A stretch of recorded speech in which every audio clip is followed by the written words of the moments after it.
Well, hello guys, welcome back to another video with me.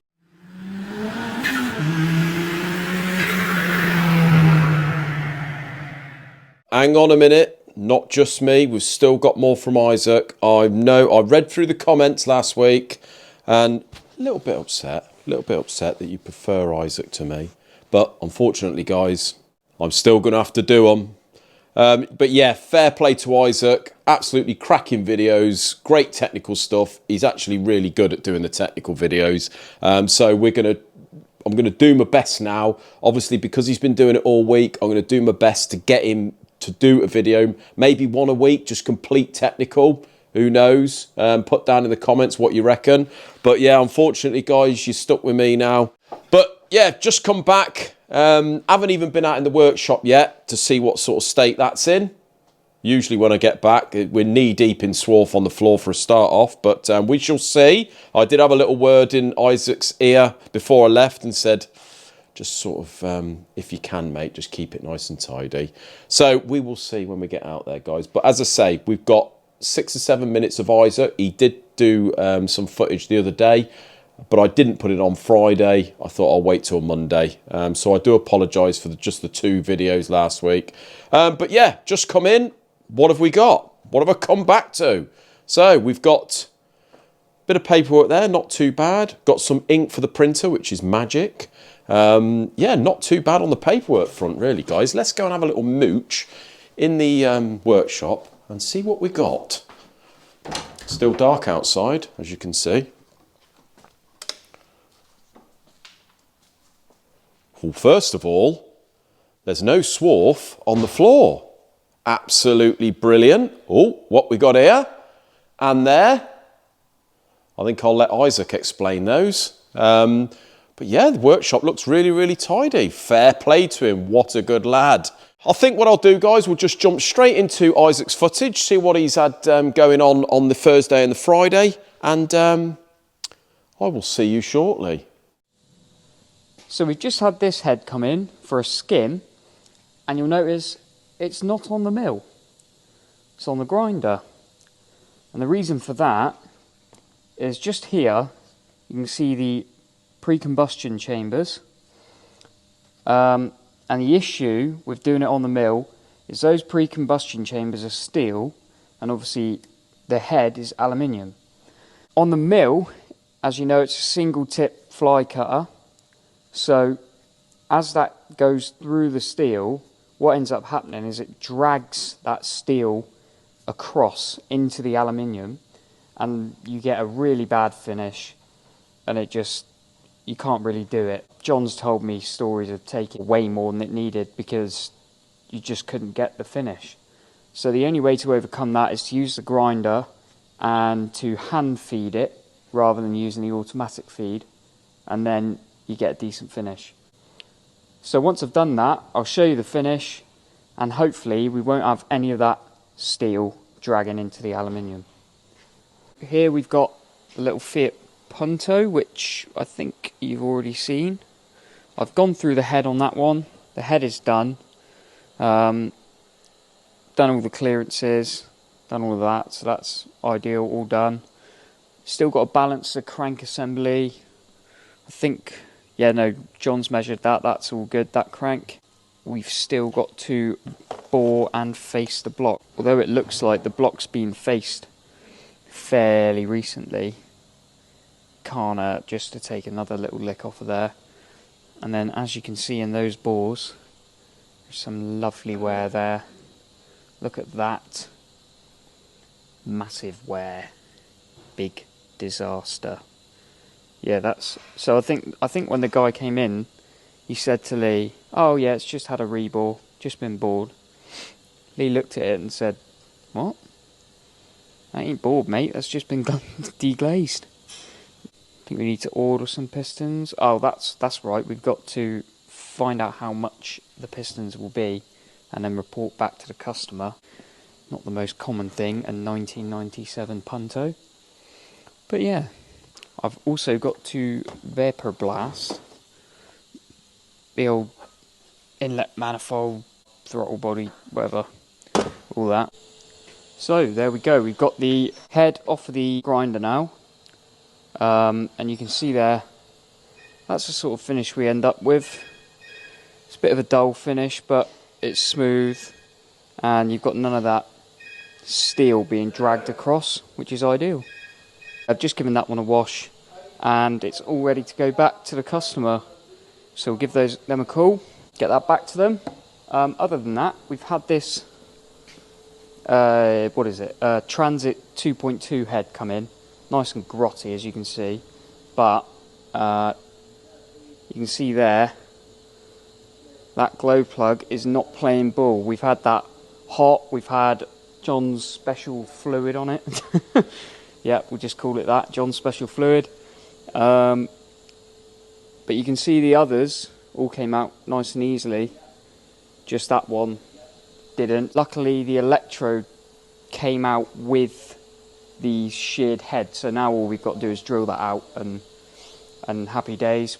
As you can see there, that is the electrode attached to that sheared head there. Sometimes if you break a head, that will get stuck in there, because that's sort of quite hard and it just flaps about, makes it really hard to drill out. So it's really good that that's come out. But yeah, you can see how that would look inside the glow plug. That would go down to the tip down there. But yeah, right, so just pressure tested this transit head here and given it a 5 thou lick over. As you can see there, that has been blowing like mad, and I'm gonna vacuum test all the valves, because you never know, like with this much sort of warp in the head, you may have warped a seat. We're gonna have to cut those or check those valves seal, and then potentially it could be a phone call to the customer letting them know that those seats need cutting. But yeah, hopefully it's all right. I'm gonna give it another probably another 5 thou. Hopefully that should clean up. On the plus side, mind, it definitely ain't cracked. So we're at 10 thou now. I'm gonna have to start being careful of these valves. We're getting a bit close to them. Another 5 thou cut. So that transit has cleaned up at 15 thou. Just vacuum checked this head. All is good with the valves. They're all seating perfectly, so no issues there. We'll get the customer on the phone and get it back to them as soon as possible. Right, so the transit is gone, and as its replacement we've got the Subaru, the EJ20. It nicely says there. So this one's an automatic, and it's got a nice little bit of rod knock. So yeah, at some point we'll get that up on a stand fairly soon. We'll strip it down, see what's going on. But I am very excited for this one. So I did just manage to get this one on the stand, the Subaru. Just whipped off those front covers just to see what we're dealing with a little bit more. But that's going to be it for today. And this week, I suppose, being an eventful one. Different. But yeah, thanks for putting up with me. I've really enjoyed doing these videos. It's been brilliant. And thanks to Lee for sort of trusting me to do it. But on that note, have a lovely weekend, guys. And see you in the next one. Cheers, guys. Well, thank you very much, Isaac. That was fantastic video. He did say to me, Isaac, the other day, obviously I messaged him and congratulated him with his videos. I said, fantastic work, mate. Thanks ever so much. Just to keep, you guys having content to watch. He said, it's a pleasure. But he don't quite know how I do it 3 times a week, with obviously running the business and doing other work as well. He said it's almost like a full-time job on its own, which it is. And I'm sure that many of you guys that watch can appreciate that. But yeah, he's done a brilliant job. So what's new here to me? Obviously, there's plenty of stuff on the shelf that looks like it's been done. The boys look like they've been working really, really hard. That little Renault's still here, which means the rings probably haven't turned up.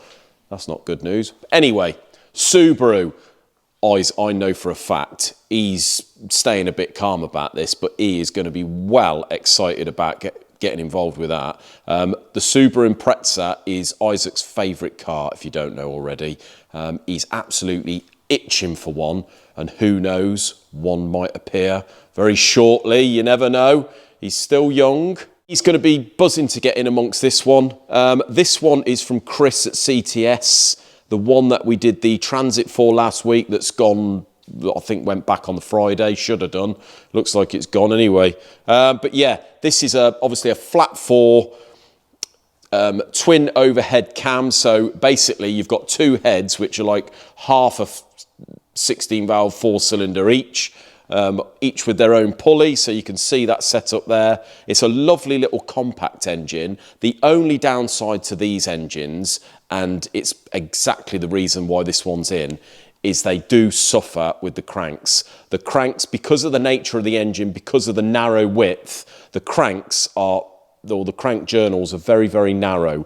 So they do suffer with doing big ends, usually on number 3. I wouldn't mind betting this is number 3 gone on this one. But yeah, they're a little bit tricky to get stripped down, so there's a little bit of a knack. You've got the cylinder head either end. You obviously take all the timing gear off, take the cylinder heads off, and you've got to split the crankcase in 2, and obviously the crank is right in the middle. So the bolts that hold the crankcase together are also the main bearings. So what you've got to do, you see these plugs down here either side, at least one of them, you undo that, and when you turn the engine over, you sort of turn it over until the pin for in the small end, obviously the piston, you can get at that. You take the circlip out, you can take the gudgeon pin out, leaving the piston in the bore. You do that on both ends on one side, and then you can split the crankcase, pull the one side out, leaving the pistons in the one half and the crank and rods, etc. in the other. And then you can undo the big ends on the con rods for this side, which then you could pull the pistons and rods out of there, and then the crank can come out and you can do the con rods big ends the other side. So yeah, little bit of a triffid, little bit of a technique for these, and it's the same putting it all back together, guys. It's you've got to basically do the big ends up on the crank before the crankcase goes together. So it's the opposite way round to what you would do a normal engine, really. But yeah, I like these Subarus. It was one of the first engines we did, John and I, when we took over the business. We did a 550 horsepower one. We actually had, when we got the ramp installed, it was the first car we had on the ramp. If you remember, a light blue sort of 55 plate, something like that, WRX. Yeah, really enjoyed doing it. I like these little things, but as I say, just a little bit of a weakness on the crank. But that's it really, guys. Here we have got the Dolomite Sprint. You can see the odd design of that. It's also an odd design engine. Usually, where you got the mains down here, you would have the cylinder head sitting directly on top. But this is, you can see this is canted over 45 degrees. It's pretty much sort of half a stag block, really. But yeah, quite an interesting motor to get involved with. I see a couple of you said about show us the Golf GTI engine when you're doing it. Looks like the bottom end is still there. I've got to order some pistons tomorrow, but I will get Isaac to run through that. But yeah, apart from that, guys, I'm going to leave it there, really. I think that's enough for one video. I'm going to be pretty busy today, so I shall do some more footage tomorrow for Wednesday's video, but we're back to normal Wednesday. But as I say, thank you very much for your comments. We all love Isaac. I will do my best to keep him here, obviously. Don't take him for granted. And we hopefully be seeing more of him on the technical side. Good job. But until Wednesday, guys, have a great couple of days, and we'll see you then. Cheers.